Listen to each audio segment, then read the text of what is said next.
안녕하세요. 랩미스터디 공부 좀 하자의 별입니다. 오늘은 소방안전관리자 1급 제6편 소방시설의 구조 및 점검 두 번째 시간이고요. 앞에 시간에서 하셨던 것만큼 뒤에도 내용이 굉장히 많기 때문에 외울 게 좀 많아요. 그래도 문제풀이 하시는 데는 꼭 암기를 해주셔야 되는 부분이 많기 때문에 주의해서 봐주시고요. 최대한 설명 잘 드리도록 노력해 보겠습니다. 스프링클러 나와 있는데 방수량이랑 방수 압력은 당연히 외워주셔야 되는 부분이고, 구조에는 후레임과 디플렉터, 감열체가 있는데, 디플렉터 같은 경우는 물을 세분화시키는 거고, 감열체는 열을 감지하는 구조인데, 일정 온도 이상이 되면은 용해가 돼서 헤드가 이탈이 되고 거기서 이제 물이 나오는 거거든요. 종류 보시면 감열체 유무에 따라서 폐쇄형과 개방형으로 나뉘는데 개방형은 감열체가 없는 걸 얘기를 하고 일제 사수식이 거기에 포함되는 거 확인하실 수 있습니다. 주위 온도에 따른 분류는 폐쇄형 스프링클러 헤드만 해당이 되는데요. 왜냐면은 저희가 감열체가 있다고 했잖아요. 열을 감지할 수 있다는 거기 때문에 열에 좀 민감하겠죠. 최고조의 온도에 따라서 설치를 해야 되고 높이가 4m 이상인 공장 및 창고에 설치하는 스프링클러 헤드는 121도 이상으로 설치를 해야 된다라고만 알고 가시면 되겠습니다. 헤드의 기준 개수 나와 있는데 헤드의 기준 개수는 무조건 외워주셔야지 저수량을 구할 수 있거든요. 그래서 이거 꼭 외워주셔야 되고요. 저 같은 경우는 그냥 시험 볼 때 이 내용을 그냥 아예 써버렸어요. 그냥 그 시험지에다가. 그래서 뭐 10층 이하 할 때 뭐 이렇게 해서 3232, 21, 10, 30 뭐 이렇게 외워서 바로 그 문제에다 썼거든요. 그런 식으로라도 꼭 해서 저수량을 구해야 되기 때문에 이 부분은 꼭 암기 부탁드릴게요. 그나마 조금 팁을 드리자면 여기 뭐 좀 복잡한 애들이나 아니면 위험물 같은 얘들은 뭐 30이다. 좀 높은 얘들은 30이더라. 지하 상가 뭐 이런 데는 좀 어둡고 그러니까 조금 더 많이 설치를 해야 되겠다더라. 이렇게 저는 적용을 해서 좀 외운 것도 있거든요. 그런 부분 좀 주의해서 봐주시고요. 밑에 보시면 저수량 나와 있는데 제가 저번에 말씀드렸다시피 이거 방수량 곱하기 기준 시간으로 하는 게 사실 좀 쉬워요. 여러 개가 나오다 보니까 뭐가 뭔지 좀 헷갈릴 때가 있고 방수량이랑 방수압은 어차피 외워야 되는 부분이기 때문에 저는 그냥 이 방수량으로 적용을 해서 외웠고요. 20분, 40분, 60분 해서 헤드 기준 개수에다 곱해주시면 됩니다. 그래서 개방형 스프링클러 헤드를 사용하는 경우에서 일제살수식 하고 나와 있는데 30개 이하일 때는 헤드수 곱하기 1.6톤 이상이어야 된다라고 나와 있어요. 근데 이 1.6톤 이상은 개방형 같은 경우 일제살수식인데 일제살수식은 공연장 같은데 설치를 많이 하는데 공연장에 솔직히 높은 건물에 있는 경우가 좀 많이 드물죠. 그렇기 때문에 29층 이하를 좀 적용했다고 보시면 될 것 같아요. 그래서 이 30개 이하에서는 이런 식으로 계산을 하더라라고만 알고 넘어가시면 되겠습니다. 예상 문제 보시면 8층에 근린생활시설이 위치한 10층 주상 복합 건물 되어 있는데 복합 건물 같은 경우는 10층 이하여도 30개를 설치한다고 되어 있죠. 근린생활시설이어도 여기는 복합 건축물이기 때문에 30개가 적용이 되는 거고요. 거기서 10층 이하니까 29층 이하의 기준을 삼아서 방수량에다가 20분을 곱해서 이 값을 구해서 곱해주면 48톤이 되는 거 확인하실 수 있고요. 여기서 뒤에 주상복합 건물이 내용이 빠지고 8층에 근린생활시설이 위치한 10층 건물의 스프링클러 저수량을 구해라. 그럼 근린생활시설만 나오면 여기서 기준개수 20개가 되는 거거든요. 이거 좀 주의해서 봐주실게요. 배관 같은 경우는 가지배관이라고 나와 있는데 스프링클러 헤드가 설치되어 있는 배관은 가지배관이라고 하고 토너먼트 방식이 아니게 설치를 해야 되고요. 그 이유는 마찰 손실을 막기 위해서인데 압력이 많이 가해지면 스프링클러 작동하는데 좀 영향이 있겠죠. 그래서 그 압력 손실을 최소화하기 위해서이고 습격 작용을 방지한다고 되어 있는데 물이 압력을 받았을 때 물의 흐름이 변화가 되면서 기계 고장을 일으킬 수 있다고 해요. 그 내용이고요. 그 다음에 헤드의 개수는 8개 이하가 되게 설치를 해야 되고 교차 배관은 급수하는 배관인데 수평 또는 밑에 설치해야 된다는 정도로만 알고 가시면 되겠습니다. 밑에 건식이랑 습식 계통도 나와 있는데요. 이거는 조금 확대해서 설명드릴게요. 이 폐쇄형 헤드 같은 경우는 화살표 검정색이 아래로 설치되어 있고 습식 같은 경우는 이렇게 설치되어 있고 2차 가압수로 되어 있고 알람 밸브가 설치되어 있는 거 확인하셔야 되고요. 건식 같은 경우는 이 검정 화살표가 위로 되어 있는 거 확인하실 수 있고요. 위에는 압축 공기로 되어 있고 건식 드라이 밸브 설치되어 있는 거 확인하시면 되고요. 이 공기 압축기도 한번 봐주시면 되겠습니다. 그리고 작동 순서는 알고 계셔야 되는데 여기서 보시면 내용은 똑같아요. 건식이랑 습식이랑 똑같은데 중간에 다른 내용만 짚고 넘어가도록 할게요. 공기압 저하, 공기압 저하. 왜냐면 이 차가 건식 같은 경우는 공기압으로 되어 있다고 했죠. 그래서 처음에 만약 화재가 나면은 그 저희 감열체가 빠지면서 헤드가 개방이 돼서 공기압이 저하가 되고 클래퍼 개방하고 급속 개방기구 작동이라고 되어 있는데 공기가 있다 보니까 1차 같은 경우는 물이 있으니까 바로 물이 빠져나올 수 있겠죠. 근데 2차 같은 경우는 공기가 빠져나간 다음에 물이 밑에서부터 올라와서 방사가 되는 거거든요. 분사가 되는 건데 그래서 이 급속 개방 기구를 작동시켜서 빨리 물을 끌어올릴 수 있게끔 하는 거고요. 그다음에 습식 유수 검수 장치, 건식 유수 검수 장치에 양력 스위치가 작동한 다음에 사이렌 경보와 감시 제어반의 화재 표시 등 밸브 개방 표시 등이 점등된다. 이것도 알고 계셔야 되고요. 그다음에 압력 저하가 돼서 이제 기동용 수압 개폐 장치에 압력 스위치가 작동돼서 펌프가 기동되더라 하는 내용까지 알고 계시면 됩니다. 그리고 점검에 대한 내용도 한번 읽어보시고요. 점검 시 확인 사항에 대해서 나와 있는데 감시 제어반에서 확인해야 될 사항은 화재 표시 등이 점등되었는지 확인을 하고 밸브 개방 표시 등이 점등되었는지 확인을 하셔야 되고요. 해당 방호 구역에 스위치가 켜졌는지 확인을 해야 되고 소화 펌프가 자동으로 기동이 되는지에 대해서 확인을 해봐야 되더라 하는 내용입니다. 그리고 밑에 보시면 준비 작동식과 일제 살수식 스프링클러 개통도 나와 있는데 여기서도 마찬가지로 좀 중요한 부분만 찍고 넘어갈게요. 여기 보시면 화재 감지기 A 또는 B 사용하고 있죠. 그래서 두 개 있는 거 확인하실 수 있고요. 준비 작동식은 위에를 검정 화살표 올라와져 있고 여기 그리고 대기압으로 되어 있고요. 2차 측이. 그 다음에 여기 프리 액션 밸브가 있더라. 그리고 일제 사이스식은 감지기 두 개 있는 거 확인하실 수 있고요. 얘만 검정 화살표가 아니라 이 투명 화살표가 되어 있죠. 근데 이유가 뭐냐면 감열체가 없잖아요. 일제 사이스식에는 개방형 헤드를 표현하기 위해서 개통도에서는 이 색깔이 안 칠해진 이 화살표를 사용한다는 거 꼭 알고 계셨으면 좋겠습니다. 그리고 2차가 대기압으로 되어 있고요. 개방 밸브 같은 경우는 일제 개방 밸브 사용하고 있는 거 확인하실 수 있습니다. 이 정도로 알고 넘어가시면 되고요. 요 밑에 순서 한번 보실게요. 순서 보시면은 A 또는 B 감지기가 작동이 되면 경종이나 사이렌 경보가 울리고 화재 표시 등이 점등된다는 거 확인하실 수 있고요. 그 다음에 A랑 B 둘 다 작동했었을 때나 아니면은 수동으로 기동을 했었을 때 이 순서대로 작동이 되는데 밑에 보시면 내용 다른 게 헤드 개방 방수 되어 있고 얘는 헤드에서 방수 이렇게 되어 있는데 얘는 감열체가 있기 때문에 헤드가 개방된 다음에 방수가 되는 거고요. 얘는 감열체가 없기 때문에 헤드에서 그냥 방수가 되는 거예요. 그 정도 차이 알고 가시면 되고 이 순서 같은 경우는 저희가 QR코드 아마 있을 거예요, 교재에. QR코드 이제 리딩 하신 다음에 그 동영상 재생이 될 거거든요. 저는 그 동영상 한 10번 이상씩은 본 것 같아요. 어떤 식으로 작동을 하는지. 그 부분 좀 보시고, 눈으로 보시고 익히시는 게 도움이 많이 되실 것 같습니다. 그런 식으로 순서를 굳이 외운다라기보다는 그냥, 이렇게 해서 얘가 압력이 저하돼가지고 밑에서 물이 올라와서 나중에 펌프가 작동이 되는구나. 이 정도 이렇게 알고 가시면 되고요. 예상 문제, 뭐 이런 문제 나올 수 있다 정도로만 알고 넘어가시면 되고, 그 다음에 뭐 점검에 대한 내용은 한번 읽어보시고요. 그 다음에 이 작동에 대한 내용이 중요한데, 이 5가지로 어느 방법으로도 작동을 해도 준비 작동식 밸브가 동작해야 된다는 내용이 중요하거든요. 요 5가지 중요하겠죠. 요거 꼭 확인하시고 넘어가세요. 요 확인 사항에 대해서 나와 있는데 A, B 둘 중에 하나만 작동했었을 때는 화재 표시등이랑 A 감지기랑 B 감지기 지구 표시등이 점등하더라. 경종이랑 사이렌 경보가 울리더라 라고 정도 알고 넘어가시면 되고요. 둘 다 작동했었을 때는 진짜 화재로 인식을 하는 거예요. 그래서 그럴 때는 어떤 현상이 일어나는지에 대해서도 한번 읽어보시고 넘어가시면 되겠습니다. 그리고 습식, 건식, 뭐 준비 작동식, 부합식, 일제 살수식 해서 아마 표가 나와 있을 거예요. 그 표를 저는 그냥 글로 적어 놓은 거고요. 요 중에서 이제 좀 중요한 내용만 짚고 넘어가도록 할게요. 습식 보시면 2차가 가압수로 되어 있고 주요 구성에는 알람 체크 밸브, 자동 경보 밸브, 습식 밸브라고도 하고요.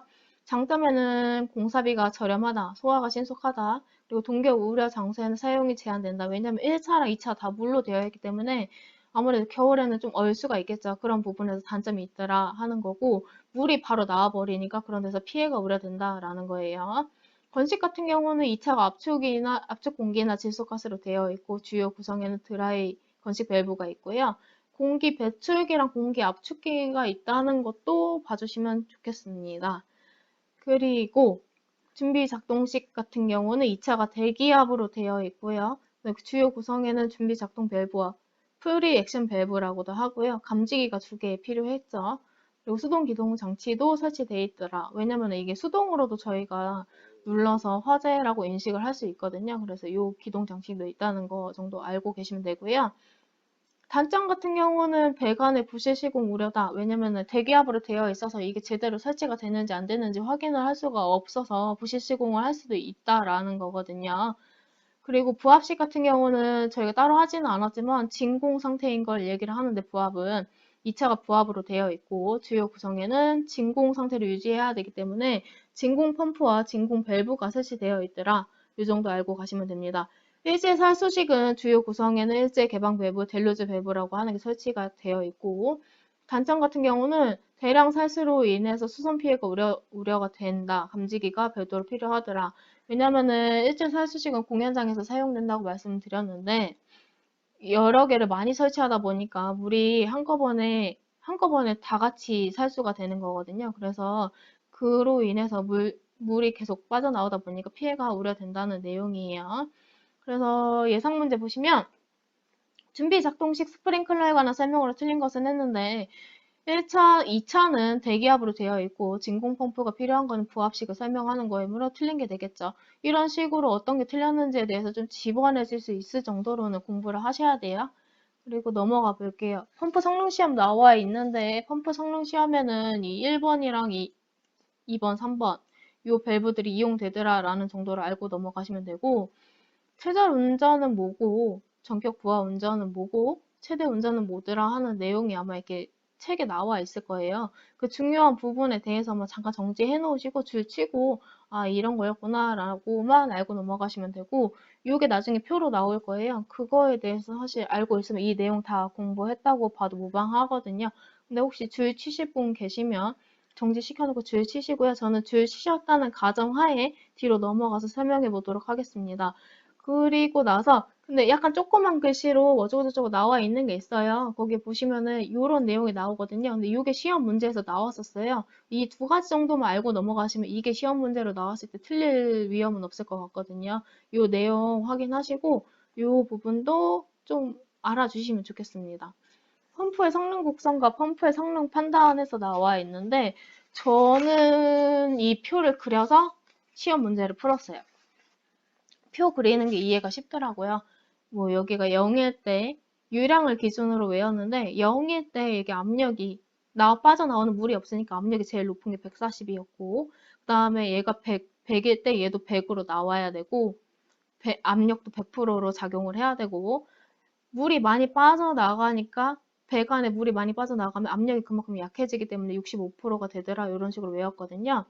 근데 여기서 이제 예상 문제 보고 넘어갈게요. 근데 여기 보시면은 각각 운전점에 대해서 나와 있는데 이거 꼭 아셔야 되거든요. 요 4가지 어떤 게 뭐고 어떤 걸 뜻하는지 정도는 알고 넘어가셔야 되고요. 밑에 예상 문제 보시면 책에 있는 내용 그대로 가지고 왔고요. 토출량이 500이고 양정이 100이래요. 얘가 500이래요. 얘가 500이고 얘가 100인데, 자, 여기서 중요한 거는 토출량 하실 때는 토출량만 보시고 토출압 하실 때는 양정만 보시면 되는데, 양정을 저희가 100으로 나눠서 압력으로 환산했었죠. 그럼 여기도 얘가 양정이니까 압으로 환산을 하면 얘가 1이죠. 자, 여기서 이제 볼게요. 근데 왜 제가 이 그래프를 그려서 이해를 했냐면, 이거 이제 문제풀이 하시면서 이해가 되실 텐데, 얘가 100일 때 토출량이 100이래요.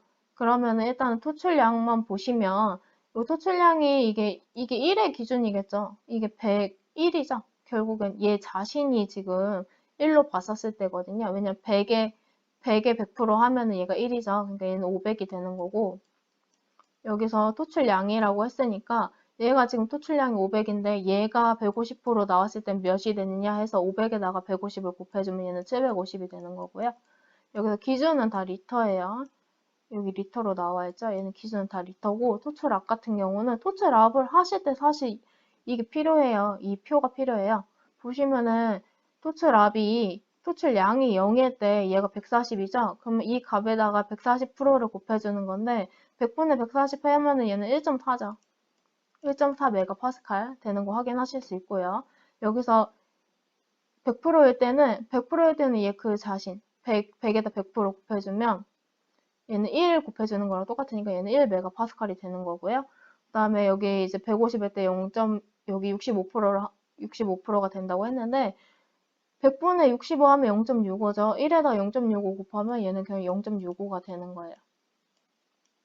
여기서 단위는 메가파스칼이고요. 그러니까 이 값을 구하려면 이 표를 알고 있어야지 이 값을 구하기가 쉬운 건데 이 표를 그리신 다음에 이 값을 구하시는 게 나아요. 그래서 여기 보시면 6번의 릴리프 밸브 작동 압력은 최저 운전점 미만에서 저희가 릴리프 밸브가 작동하게 되어 있거든요. 그래서 얘는 1.4 메가파스칼이라고 적어주시면 됩니다. 요거 문제풀이 하실 때 표 그리시고 토출량을 먼저 구하신 다음에 토출량에 대한 이 표를 생각해 보시고 토출량 나오는 게 아예 없을 때 140이 된다는 거, 그 다음에 얘가 100일 때 얘도 100으로 움직인다는 거, 그 다음에 토출량이 많이 나오면 배관 내 압력이 줄어드니까 65%가 된다는 거 정도로만 이 표를 그리고 각각 점이 뭔지 아시고 그 다음에 그 값을 적용해서 이 문제를 푸시는 게 좋아요. 이거 한번 넘어가 볼게요. 만약에 좀 헷갈리시면 다시 한번 보시면 될 것 같아요. 밑에 넘어가시면 펌프 성능 시 주의사항에 대해서 나와 있어요. 근데 뭐 유량기에서 기포가 통과하지 않도록 해야 되고 그 다음에 뭐 요런 내용이 있다라고 알고 가시면 되고요. 기포 통과 원인에 대해서도 문제가 나왔었어요. 이 내용도 문제에 나오기 때문에 알고 넘어가셔야 됩니다. 예상 문제에는 이런 게 있다는 거 정도 봐주시면 되고요. 저희가 지금 할 게 너무 많아서 일단은 빨리빨리 넘어가도록 하고요. 궁금하신 거 있으시면 꼭 밑에다 댓글 달아주시면 제가 설명드릴게요. 물 분무 등 소화 설비 나와 있는데 A, B, C급의 적응성이 있고요. 물 사용할 때는 이런 소화 설비가 있고 소화 약제 사용할 때는 이런 설비가 있다. 그 중에서도 이산화탄소 소화 설비에 대해서 나와 있는데 여기서 조금 이제 주의 깊게 봐야 되는 부분이 이 질식 우려가 있다는 거랑 그 다음에 이 진화가 깨끗하다는 거, 그 다음에 피해가 적다, 전기 화재에 좋다.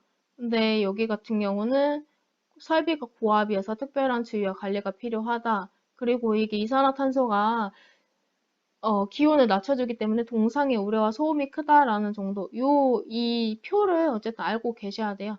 요것도 문제 나오거든요. 요것도 한번 읽어보시고 넘어가실게요. 한론 소화 설비 나와 있는데 요거는 뭐 그냥 이런 소화 능력이 좋아서 많이 사용되기도 하고 억제작용에 의해서 질식 냉각 작용 및 연쇄 반응을 억제하는 소화 설비들아라고 정도만 알고 넘어가시면 되겠습니다. 약제 방식에 대한 분류가 나와 있는데 전역 같은 경우는 해당 구역에서 밀폐를 시킨 다음에 거기다 약제를 그냥 다 뿌려버리는 거고 국소 마취한다고 하죠. 국소 같은 경우는 직접 화점에 소화 약제를 방출하는 설비고 호스레 같은 경우는 이동식 소화 설비다라고만 알고 넘어가시면 되겠습니다. 밑에 보시면 가스계 소화 설비의 점검에 대해서 나와 있는데 다른 내용도 중요하지만 이 솔레노이드 밸브가 가스계 소화 설비에서 좀 중요해요. 이 부분 정도만 알고 넘어가시면 될 것 같습니다. 점검 및 확인에 대해서도 읽어보시고요. 동작 확인에 대해서도 읽어보세요. 그리고 복구 방법에 대해서도 읽어보시는 게 좋습니다. 이게 정확히 이거를 꼭 외우세요라고 저도 말씀을 드릴 수가 없어요. 워낙 내용이 많기 때문에. 근데 이제 좀 자꾸 읽어보시다 보면 어느 정도 눈에 익으니까 얘가 그랬구나라는 정도는 알고 가시는 게 좋아요. 그 다음에 자동화재 탐지삽이 나와 있는데 수신기 나와 있죠. 수신기에서 중요한 게 그 네모칸에 경계구역이라고 되어 있을 거예요. 경계구역 내용 보시면 2개 이상의 건축물에 미치지 말아야 되고 그 다음에 2개 이상의 층에 미치지 않아야 되는데 500 이하의 범위 안에서는 2개의 층 하나의 경계구역으로 본다. 그 다음에 600 이하로 하고 한 변의 길이는 50m 이하로 본다. 그 다음에 지하구 같은 경우는 700m 이하로 본다라고 이제 이 정도로만 알고 가시면 되고 밑에 문제 보시면 이런 문제가 실질적으로 나오기는 해요. 그래서 여기 보시면 600 이하로 하라고 했으니까 한 층이 지금 800이죠. 그러면 여기는 이제 두 개가 필요한 거고요. 얘네 다 두 개가 필요하겠죠. 근데 여기서 보시면 500 이하일 때는 이거를 하나로 본다고 했어요. 두 개 층이어도. 그래서 얘는 하나가 필요한 거거든요. 그래서 경계 구역은 총 9개가 되는 거 확인하실 수 있습니다. 크게 어려운 내용은 아니니까 이 문제풀이 하실 때 그냥 단순하게 생각하시면 되겠고요. 수신기 설치 기준 같은 경우는 전화통화 가능한 수신기를 설치해야 되고 바닥으로부터 0.8에서 1.5m 이하로 설치를 해야 되는데 보통 소화에 관련된 거는 1.5m 이하가 되는 거 확인하실 수 있고요. 상시 사람이 근무하고 있는 장소에 설치를 해야 돼요. 왜냐하면 수신기가 어떤 화재가 났었을 때 뭐 경보 표시등이 켜지면서 실질적으로 관리하시는 분한테 어떤 그런 관리하시는 분이 어떤 이상이 있는 걸 알 수 있겠죠. 그래서 그런 말이거든요. 발신기 같은 경우는 똑같이 0.8에서 1.5m 이하로 설치를 해야 되고 25m 이하로 수평거리는 25m 이하로 설치를 해야 되고요. 동작 원리에 대해서도 크게 어려운 내용은 없어요. 이거 한번 보고 넘어가시면 됩니다. 작동 점검. 이거 작동 점검은 아마 이제 실습 시간에 하실 텐데 뭐 이런 거 사용하시는 분들 거의 없을 거고 요거 말고 아마 이제 좀 더 신식인 거 사용하실 거예요. 그거 사용하실 때 어떻게 작동하는지에 대해서 좀 알고 계시는 게 좋아요. 근데 여기서 중요한 게 발신기에서 누른 버튼을 먼저 복구를 한 다음에 그 다음 수신기에서 화재 신호 복구한다는 게 중요하고요. 밑에 예상 문제 보시면은 요게 지금 어떤 상황이냐면 화재라고 되어 있고 4층에 불이 들어와 있어요. 근데 화재 이 불이 켜져 있는 건 4층에서 무슨 일이 일어났다는 건데 발신기를 눌렀을 때도 이런 현상이 일어날 수 있거든요. 그 말이에요. 그래서 4층에서 어린 아이의 장난으로 발신기가 작동하였다. 그럴 수도 있겠죠. 화재일 수도 있고 진짜 화재일 수도 있고 그 다음에 수신반에 있는 화재 복구 스위치 누른다 이렇게 되어 있는데 먼저 그 해당 구역에 가서 화재가 났는지 아니면 어떤 이상이 있는지 먼저 확인을 하신 다음에 그 다음에 화재 복구 스위치를 누르셔야 돼요. 네, 이거 좀 주의하시면 되고요. 밑에 보시면은 동작 시험 및 복구에 대해서도 아마 실습 시간에 하실 텐데 실습 시간에 자꾸 눌러보시고 쉬는 시간에도 그 실습 시간에 하셨던 걸 눌러보시는 게 이 기계 문제가 이렇게 좀 많이 나올 때가 있거든요. 이 기계 도면도가 나와요. 이런 그림이 나왔을 때 그거를 이제 아시려면 실질적으로 많이 눌러보셔야지 이제 기억을 하면서 이게 답으로 찍을 수 있겠죠. 그거에 대해서도 좀 실습하실 때 좀 주의해서 하시면 되고요. 회로 도통시험 나와 있는데 정상일 경우에는 4에서 8이고 그다음에 단선일 경우에는 0일 때 적색이 들어오더라 라고 알고 계시면 됩니다.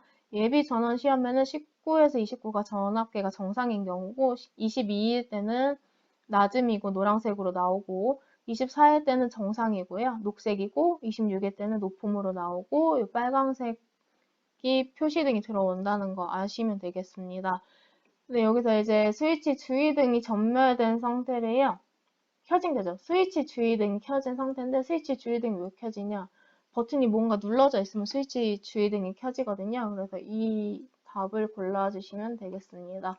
도통시험 순서 올바른 거 고르라고 많이 나오거든요. 그래서 실습 시간에 하실 때 순서 주의해서 그거 기억하시고 문제풀이 하실 때 도움 되시면 됩니다. 감지기 나와 있는데요. 열이나 연기 또는 불꽃 등을 감지해서 자동적으로 화재 신호를 수신기 전달하는 역할이다라고 알고 계시면 되고 차동식에서 중요한 내용은 일정 상승률이어야 되고 그 다음 정호식 같은 경우는 일정 온도라는 게 중요해요. 그리고 이 구조에 대해서 이 구조로 틀린 것은 해서 가끔 문제 나올 수 있거든요. 근데 그림이 아마 잘 나와 있을 거예요. 그림 보고 외우시는 게 나아요. 그러면은 뭐 굳이 안 외워도 그림 보니까 이게 이거구나 하고 알고 넘어가시면 되는 거거든요.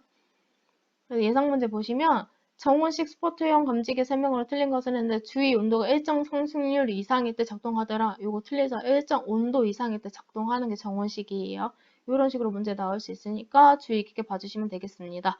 연기 감지기 같은 경우는 이온화식이랑 광전식이랑 있는데 이게 표로 요번에 나왔더라고요.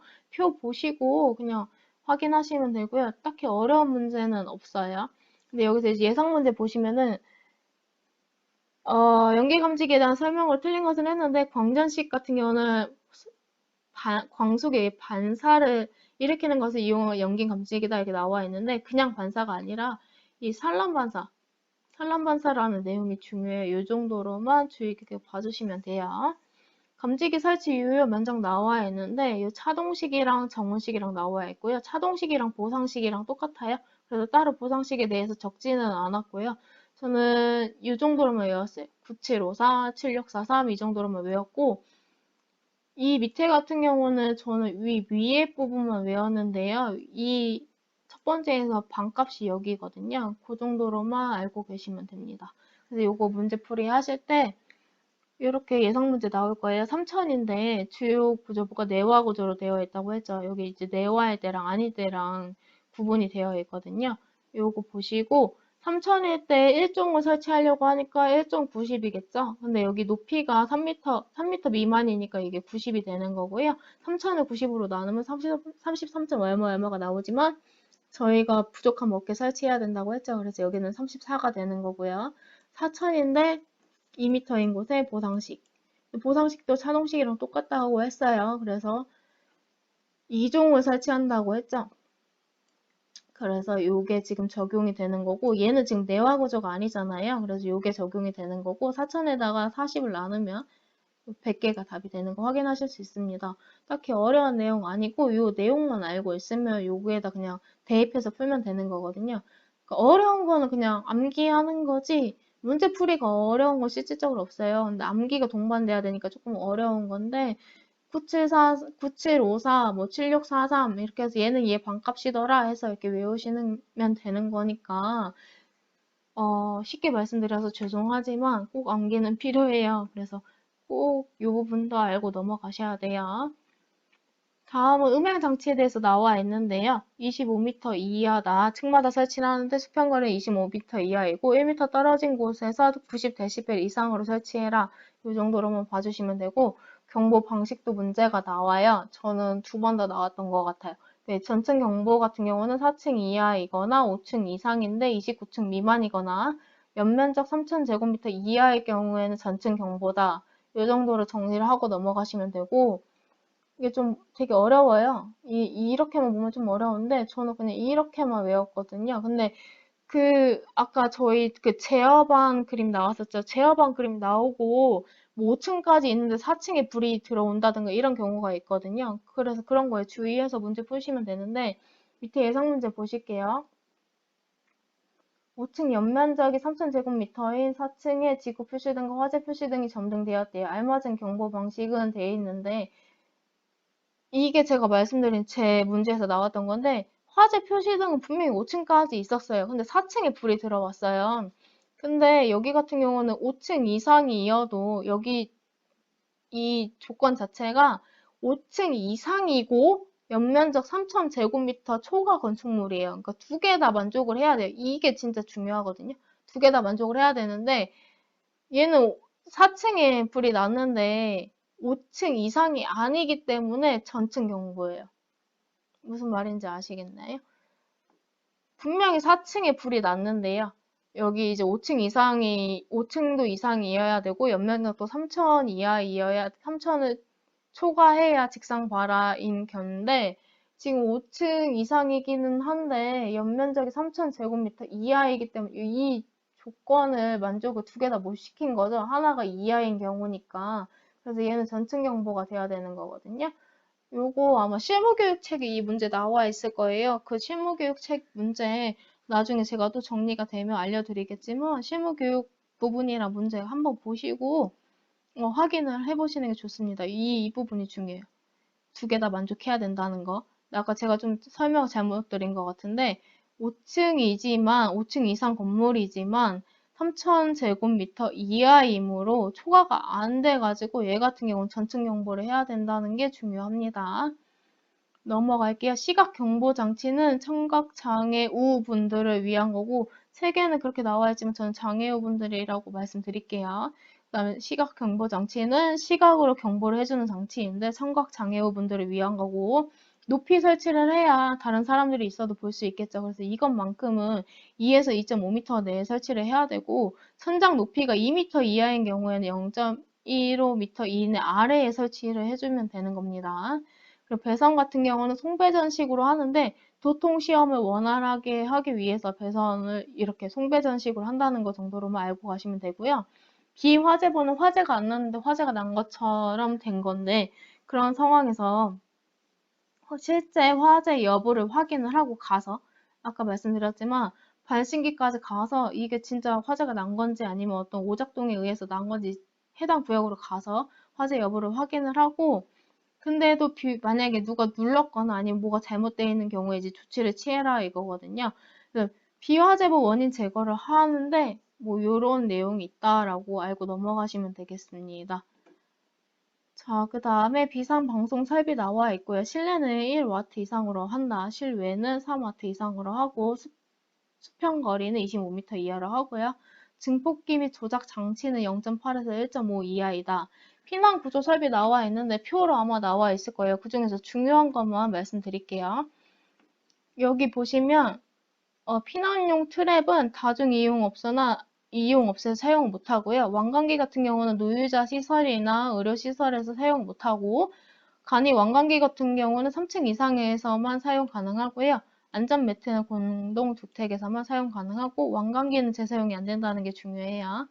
이게 제일 실질적으로 나왔던 문제인데 7층의 다중이용업소에서 사용할 수 없는 피난기구는 해서 나와 있는데 피난용 트랩은 사용이 안 되거든요.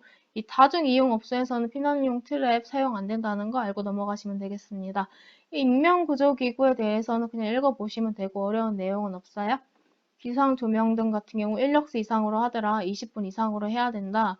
60분 이상으로 하는 경우에는 높거나 아니면 지하층이거나 도소매 시장이거나 아니면 터미널 사람 많은 데 같은 경우는 60분 이상으로 설치를 해야 된다라고만 알고 계시면 되겠습니다. 휴대용 비상조명등 같은 경우는 수용인원 100인 이상 뭐 백화점 이런 데다가 설치를 하는데 잘 보이는 곳에다가 설치를 해야 되고 20분 이상으로 설치를 해야 되며 배터리를 사용해야 되고 어둠 속에서 위치를 확인 가능하게끔 왜냐면 이게 비상조명이 화재 났을 때 비상용으로 사용하는 거기 때문에 이거 자동 점등 돼야 된다는 거랑 건전지를 사용할 경우에 꺼지면 안 되겠죠. 방지 조치를 해야 되고 충전식 같은 경우는 상시 충전될 수 있도록 해야 된다라고 나와 있습니다. 유도등 및 유도 표지의 종류에서 나와 있는데 여기서 뭐 객석 유도등은 언제 설치하더라, 통로 유도 표지는 언제 설치하더라 라고만 알고 넘어가시면 되고요.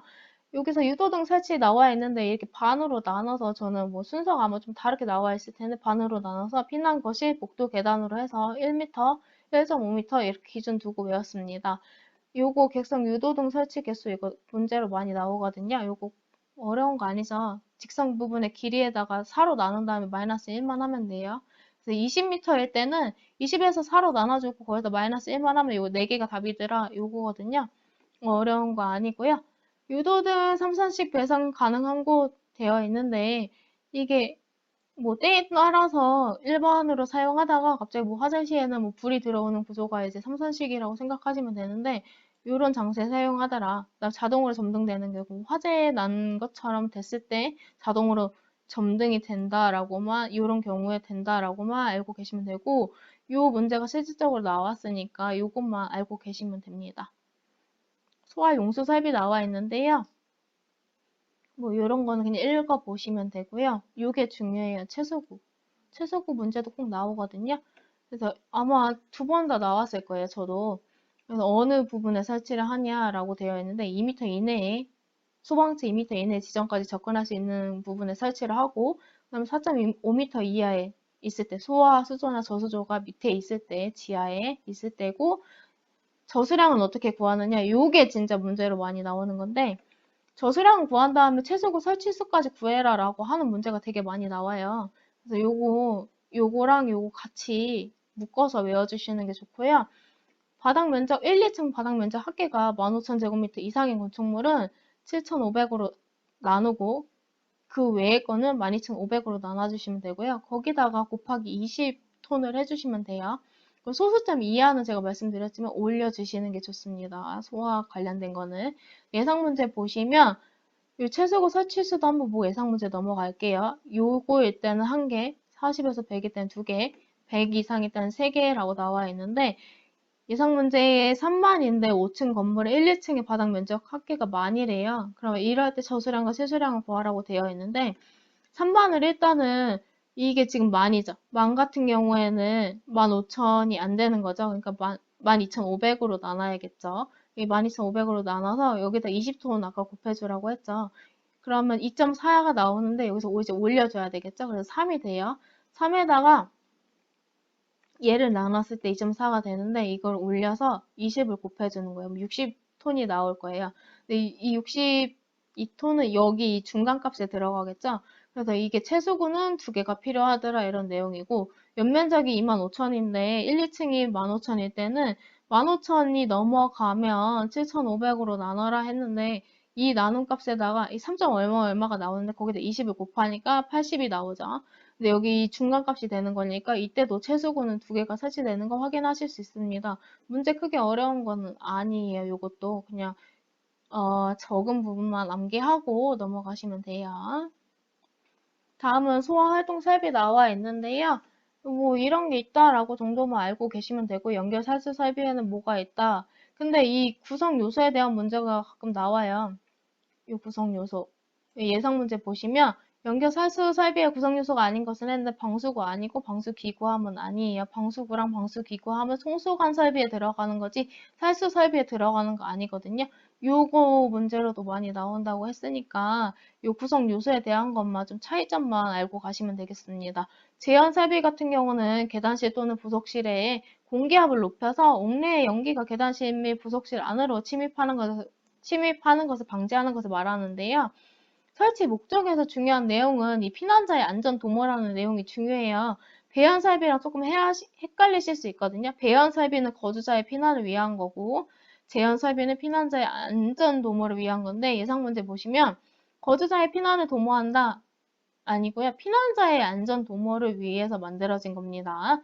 재현 설비 구분해서 표 나와 있을 텐데 거실 재현 설비는 수평 피난을 위해서 설치되는 거고 부속실 재현 설비는 수직 피난.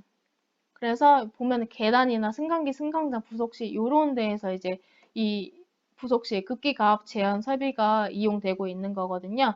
방식은 얘는 급배기 방식이고 얘는 급기 가압 방식이다. 이 정도 알고 가시면 되고 제형구역의 선정은 뭐 이렇게 여기서는 중요한 게 따로 없고요.